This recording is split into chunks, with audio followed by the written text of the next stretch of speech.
আমার এই কাজের অভিজ্ঞতায় আমি এই রকম বাইক খুব কমে সার্ভিস করছি। এই R15টাতে মানে আমি বিশ্বাসের বাইরে যে একটা বাইকের রোকার এত পরিমাণ টাইট থাকতে পারে বা এত পরিমাণ জ্যাম থাকতে পারে।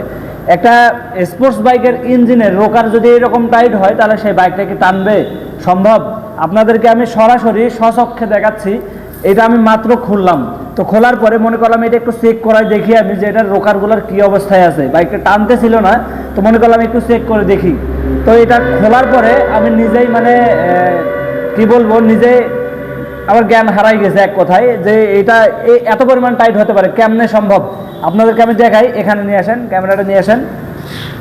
এই যে দেখেন এখানে কিন্তু ফিলার গেজের সাইজ দেখেন, এটা খুব পাতলা, দুই পরিমাণ সাইজ 2 mm। আমি এটা একটু আপনাদেরকে দেখাই। এই ফিলার গেজের এই পাতিটুকু এই যে দেখেন এখানে ঢুকতেছে না।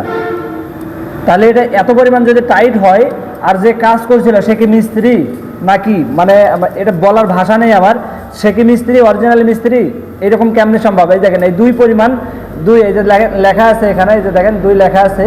এই 2 ফ্লার গেজটা 2 mm ফ্লার গেজটা কিন্তু ইনটেক ভালভের গ্যাপ পূরণ করতে পারতেছে না বা গ্যাপে ঢুকতেছে না, এইরকম কিন্তু সম্ভব নয়।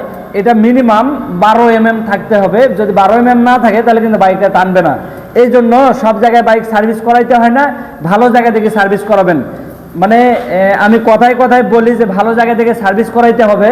এই কথাগুলো বলার কারণে কিন্তু অনেকজনে আমাকে কমেন্ট করে যে আপনাদের কাছে যাওয়ার জন্য আপনারা ভিডিও বানান, তাই না ভাই? না ভাই, এইরকম নয়, কিছু নয় ভাই। আমি যে সমস্যাগুলো পাই জাস্ট এগুলা তুলি ধরে আমি চেষ্টা করি আপনাদেরকে সচেতন করার জন্য, কিন্তু আমার এই ভিডিওটা করা হইলো ভাই।